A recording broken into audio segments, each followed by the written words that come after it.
Okay, good day everyone. We will be continuing our discussion for chapter 2. So this is part 2. For part 2, we will be discussing your social enterprise opportunity. Okay, starting with, of course, the social problem. So we will be defining what is a social problem. Okay, now, social innovations and social entrepreneurship are about creating new paradigms and new ways of addressing old social problems. Diba? Old social problems. And when we say old social problems, these are problems that has been existing way before. When it comes to social enterprise kasi, there is no absolute solution to these social problems. What a social enterprise or a social entrepreneur can do is to somewhat help alleviate this problem and maybe reduce itong mga social problems na ito.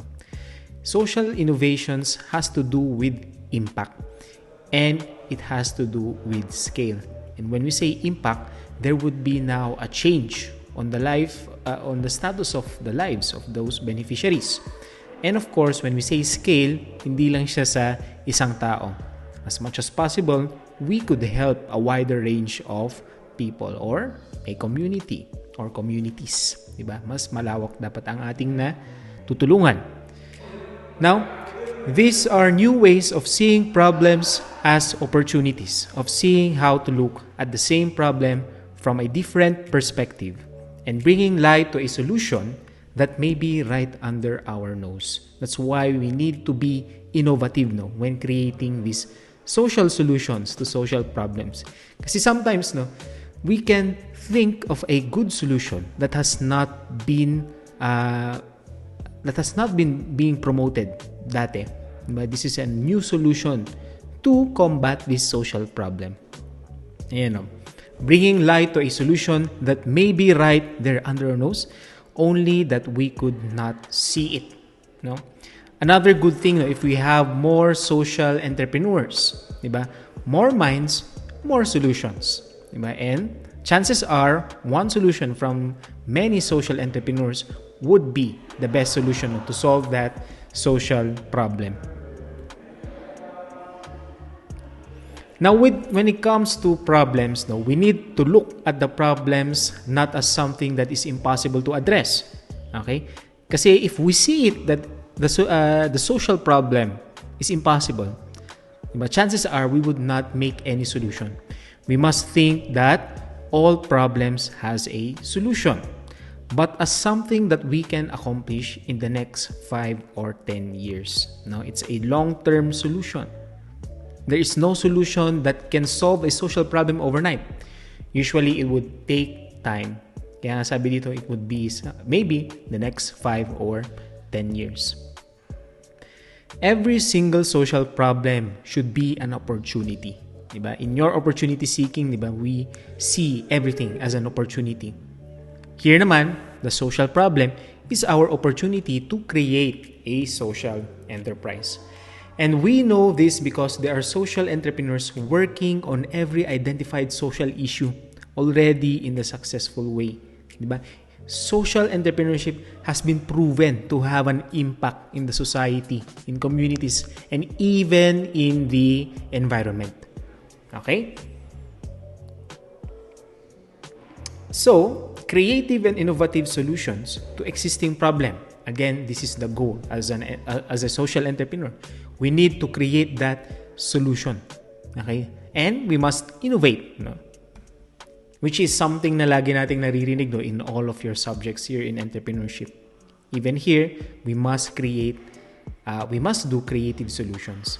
Now, social entrepreneurs believe that the current methods for enacting social change have not been effective.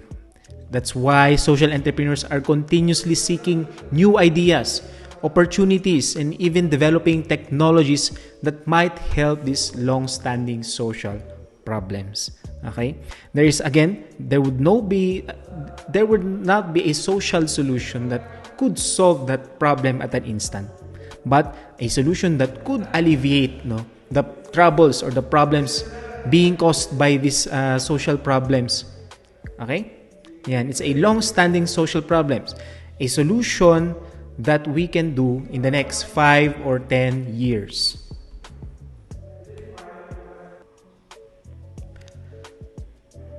Okay, in creating these social solutions to the social problems, it is very important that we treat clients as the active participants. And when we say clients, these are the beneficiaries, diba, of our social cause. Clients are no longer merely the recipients of products and services. Hindi na lang siya yung bibigyan natin ng tulong. Usually, they would involve themselves for our social cause. Diba? They will involve themselves to help our business. That's why we need to treat them as active participants because they can also give feedbacks and ideas to better solve the problem.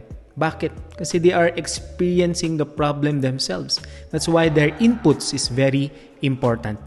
Ayan. And they make up the largest percentage of volunteers and employees. No?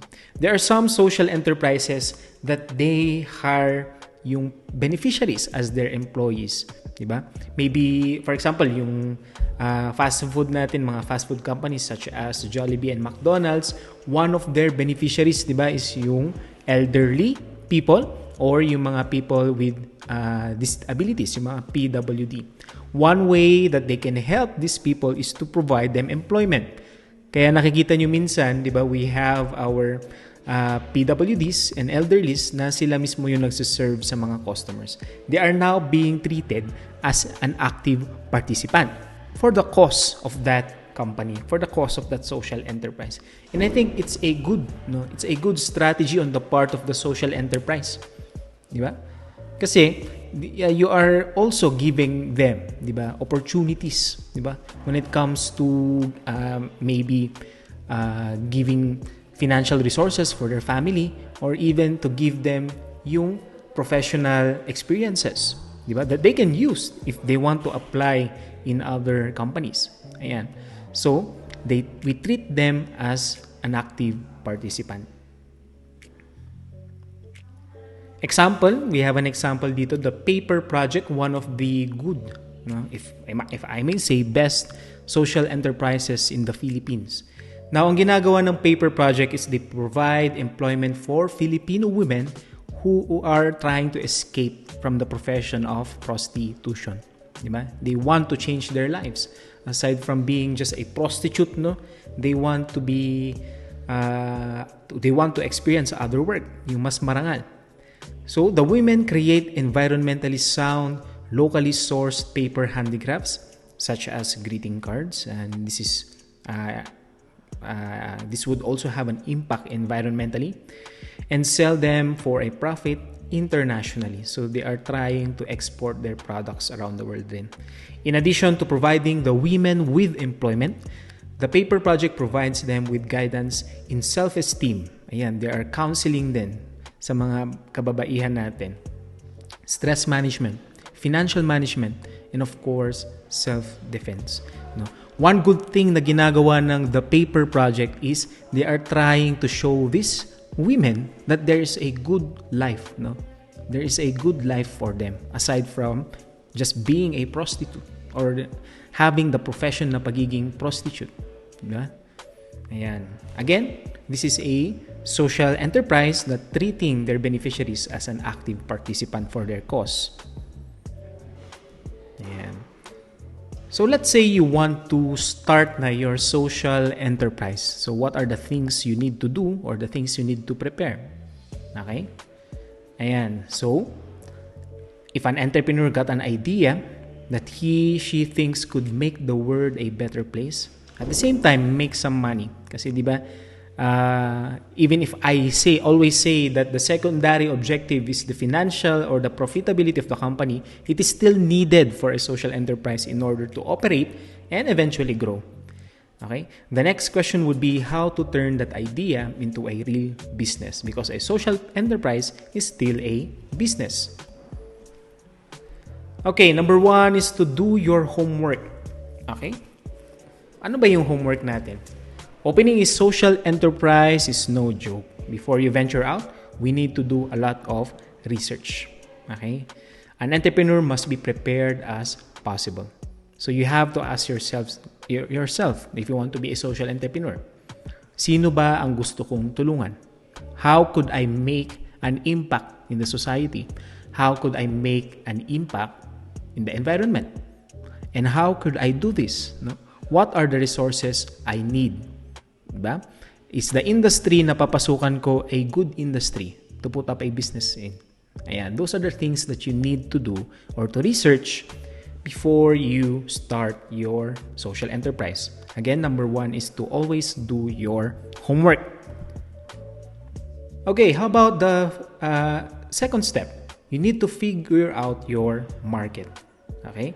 Social enterprise are businesses. You need to sell a product or service in order to make money. Okay? Yan naman ang concept ng business eh. You need to produce a product. You need to sell a product. You need to satisfy the needs of your customers. Social enterprise man o hindi, you need to do those things. Okay? So it is still a part of the process if you want to start up a social enterprise.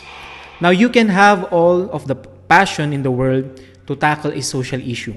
Okay? You may think of a good solution, but remember that you are still putting up a business and you need to produce, you need to sell. Your business won't survive if you cannot pay the bills. Especially running a business could be very costly. We could never rely only on donations, on little help from the society. We still need to operate as a business. Again, we need to produce a product. We need to sell the product. We are a business. So you need to figure out your market. Sino ba ang bibili ng aking mga produkto? If you remember our discussion during Marketing 1, diba? We have yung ating concept na market segmentation. And when we say market segmentation, diba, we do not waste our time selling a product to all people. We need to identify the specific segment which would buy our product. Example ko palagi is yung napkin. Kasi this is a good example of market segmenting. Diba? When we say about sanitary napkin, sino ba ang bibili nito? Diba? Siyempre, babae. So, would I waste my time in selling this product sa mga lalaki? Most likely not. So, i-divide ko yung population only to the female. Next naman, okay, ano ang gagawin ko? Lahat ba ng babae gagamit ng sanitary napkin? Of course, there would be an age bracket. Hindi siya pwede sa bata at hindi na siya pwede sa mga magre-retire na. So, again, I am now segmenting my market to those women at the appropriate age na gagamit ng aking produkto. That is what you do when you figure out your market. Diba? So, consider carefully who is going to buy your product. Ayan. Are you going into a crowded market? What is the competition like? And how are you offering something different? Ayan. Whether you call them clients or customers, you need to have buyers. So research the marketplace you're entering into thoroughly and be honest with yourself about whether or not there's a gap you can fill. Okay? When we say a gap you can fill, would my product solve a specific need of the customer? If not, then there's no point of selling that product. Again, diba? You need to figure out your market. Number 3, which is highly advisable, highly encouraged for social entrepreneurs, get some advice. At kanino ka hihingi ng advice? Of course, sa mga existing din na social entrepreneurs. Kasi they know what they know the process already. They know the hardships. They have come up with the right solutions for their businesses' problems. So, dun ka hihingi ng advice. Ayan, there's somewhat of a tribe mentality amongst social entrepreneurs. And this is very true. Social entrepreneurs would like to help other social entrepreneurs. Happy to have found a different way of doing business. They can be as evangelical about converting the doubters as politicians at election time. It's almost the same. So they are usually willing to tell you how they started. Kasi it's for a social cause. The problem only is if they can find time. Kasi most of the time, ang mga social entrepreneurs are very busy people. Especially if you want to help, di ba, society, want to help the environment, marami kang kailangan gawin. And that's why they are very, very busy. But in the case that they could find time, they would definitely give you advices, no, on how to start up your own social enterprise. Ayan. Number 4 natin is to have a clear social mission. Going back in our past lectures, number 1 po nating objective is to create a social impact. And never lose that objective. Hindi pwedeng biglang mag number 1 si profitability. Okay? Always number 1 ang social impact. That's why in number 4, you must have a clear social mission. Now, as a social enterprise, you are going to get asked about your mission a lot. Why are you doing this? Why are you putting up this business? It's what makes you stand out. Even for donators or funders, will want to be sure about the social change they invest in. They want to make sure before giving donations, diba, you are going to have or going to make a social impact. Ayan. And customers will check your different from less ethical alternatives. Ayan. You might even get a few nosy journalists checking you're not just greenwashing to get a business. What do we mean by greenwashing? Diba? You are just doing this social, you are just saying that you are a social entrepreneur when in fact, your number 1 objective is profitability. Ginagawa mo lang cover up ang pagiging green business or pagiging social entrepreneur. Well, in fact, mas gusto mo magkaroon ng pera. That is greenwashing. Okay, how about number 5? Again, very important po sa aking regardless if you are a social business or not, you need to figure out the financials. How will you fund your social venture? No? Putting up a business generally is very, very expensive. What more, di ba, sa isang social business, social enterprise, na your number 2 priority is yung pagiging profitable ng iyong business. So, financials would be a problem. If you haven't got a pot of startup cash, don't despair. A number of organizations are willing to give you some money, to get your project started if your idea is convincing enough. So you have to do pitching with different organizations. Do some financial planning too. In the case that you have received funding from these organizations, how will you allocate this financial resource to make sure that you can operate your business? To make sure that your business can survive in the long term. Okay, number 6. Again, you are putting up a business. It must be legal. So you need to legalize it. Legal forms of social enterprise can at first glance seem confusing because of the different forms, the different registration, the different various permits. However, we need to follow a process. The process. How you set up your social enterprise can affect the salary you might pay yourself in terms of dividends, if the company is structured by shares, the type of investment you are allowed to receive, and your personal financial liability if the business fails. So it's important to consider carefully, diba? Okay. Start showing off, that is our number 7. How are potential customers going to find you? So you need to do extensive marketing, extensive advertising. Diba? The community or the market must know that your business exists. The community must know that you have this social objective. Diba? You need to show off. Hindi pwedeng quiet ka lang. Okay? Social enterprise have great stories to tell because they are about making positive changes. And different social media platforms offer a kaleidoscope of ways to showcase them. You can even post pictures or videos or even get testimonies from the beneficiaries. All of these are good marketing techniques, diba? To show your social cause. Again, you need to show off. Alright, so once you have done those things, yung step 1 to 7 natin, you need now to create your business plan. Your advantage, no, as being BS entrepreneur students is you know how to do a business plan. So what is a business plan? It is there to provide all the answers that anyone might ask about your business. Diba?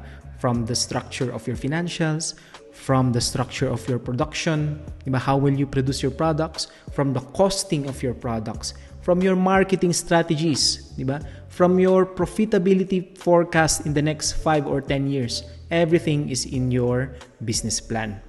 Okay? And to state the obvious, it is a plan, a home, even a map for all the thinking that you have done about to make the project work that you can refer back to when things go wrong. Okay? As they inevitably will at some point. No? Hindi naman perfect ang mga businesses. Sometimes there would be hiccups, no, or problems. Kagandahan ng business plan is we can review what went wrong. What should have I done? And again, it will serve as a roadmap to success ang business plan po. And number 9, you need to prove you are making a difference. Ayan. Change natin yan. You are making a difference. Now, measuring your impact can be very tricky depending on the nature of your business. How might you measure an improvement? Let's say if your cause is helping yung a cause for mental health. How would you know that your social cause is working? But impact information can help to determine if your business is effective and may inform changes you need to make if not. If you've measured and you're getting positive results, that's a great for both attracting investors and for marketing purposes. Your idea works.